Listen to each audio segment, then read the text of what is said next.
24 news ગુજરાતમાં તમારું સ્વાગત છે। આજના મુખ્ય સમાચાર।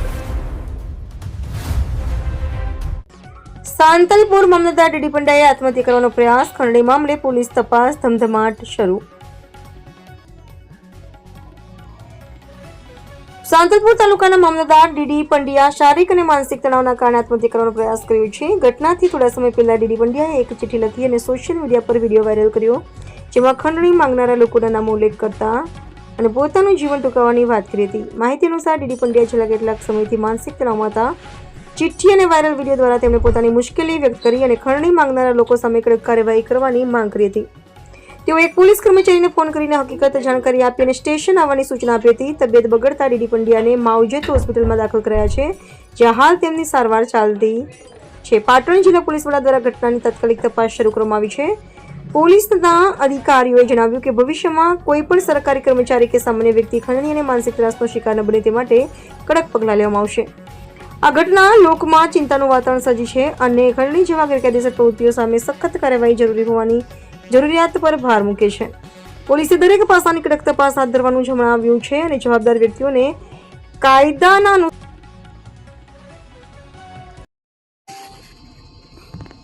મારું નામ દિનેશભાઈ દુજાજી પંડ્યા। આજ રોજ હું આ છેલ્લો વિડીયો બનાવી રહ્યો છું।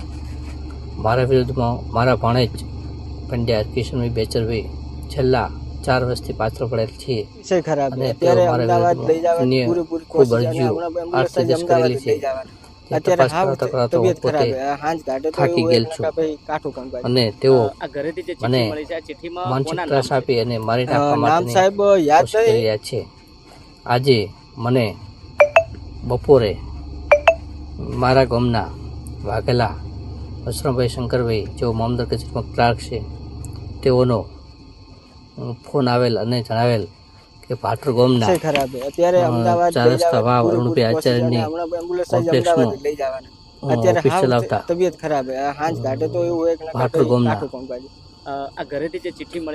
ગોયલ તુલસીભાઈ નામ સાહેબ મને બોલાવી તમારા ફોટા એમના પાસે છે અને તમને બોલાવે છે અને તમે એમના પાસે સમાધાન કરી લો।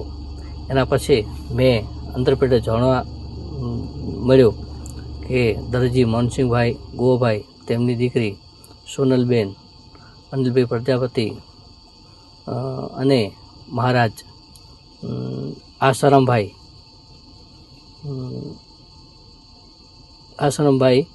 મહારાજ જેઓ પણ આ વાતમાં સામેલ છે। આ બધાને પંડ્યા કિશનભાઈ બેચરભાઈની સૂચનાથી કામ થયું હોય તેવી મને શંકા જાય છે અને આ બધાએ કાવતરો કરી અને પૈસા પડાવવા માટે માણસો પાસે વારંવાર કરેલ છે।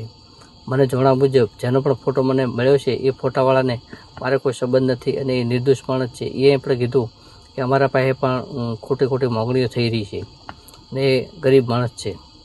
અને સાંજે 6:15 મારા ઉપર એક છેલ્લે 112 નંબર મોબાઈલ નંબર હતો અને જેવું નામ જણાવતા હતા કિરણભાઈ નામ છે મારું, અને તમારા ફોટોનું શું થયું છે અને તમે મારા પાસે આવી જાઓ, 20 લાખ રૂપિયા લઈ નાખા સવારના તમારા ફોટા વાયરલ કરી અને તમને જીવવાનું દઉં એવું કહેલ। આ બાબતે મેં તરત જ વાવ પોલીસ સ્ટેશનની અંદર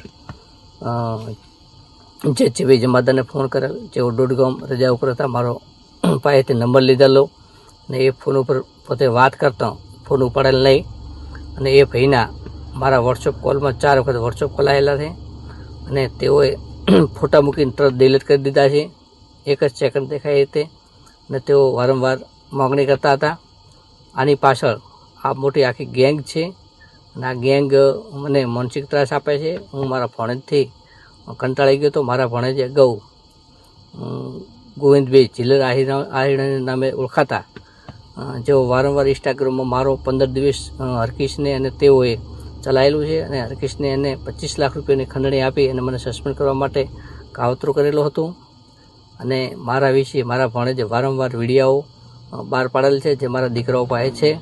અને આ એક પણ કાવતરું આ બધા મેં નામ જે લીધા એ તુલસી, અનિલ પ્રજાપતિ, મનસિંહ ગુવાભાઈ દરજી, એની દીકરી સોનલ અને આસારામભાઈ મહારાજ, જેમનું નામ મારા આ લેખિતમાં સંપૂર્ણ લખેલું છે. આ બધા એક લખીને ત્રાસ આપેલ છે અને હું માનસિક રીતે હવે કંટાળેલો હોય, હવે મારે કોઈ જીવવાની આશા ના હોય, આમના ઉપર કડકમાં કડક કાર્યવાહી કરવાની થશે. જય હિન્દ. મારું નામ પંડ્યા રોહિત કુમાર દિનેશભાઈ, પિતાનું નામ પંડ્યા દિનેશભાઈ દુદાજી, મામલતદાર સાંતલપુર. અને એમણે રાત્રે 4 તારીખે દવા પીધી હતી અને સુસાઇડ કરવાનો પ્રયાસ કર્યો હતો. અને એમણે નોટની અંદર અને વિડિયાની અંદર લખેલું હોય કે આ કારણોસર હું સુસાઇડ કરું. અને એમને અતિશય માનસિક ત્રાસ આપવામાં આવ્યો, જેની કોઈ હદ જ નહીં. અને એ ટાઈમે હવે આવું પગલું ભર્યું છે મારા ફાધરે. ચિઠ્ઠીમાં 4-5 નામ લખ્યા છે: અનિલભાઈ તુલસીભાઈ ગોહિલ, આસારામભાઈ મહારાજ, અને બીજા એમના મોબાઈલ નંબર. અને જે સમયે એમણે ફોન કરીને ધમકાયા, કોક કિરણ કરીને નામ હતું, અને 6:15, 6:30 કે એવા ટાઈમિંગ હાથે વોટ્સઅપ કોલની અંદર મારા પપ્પાને ધમકાયા.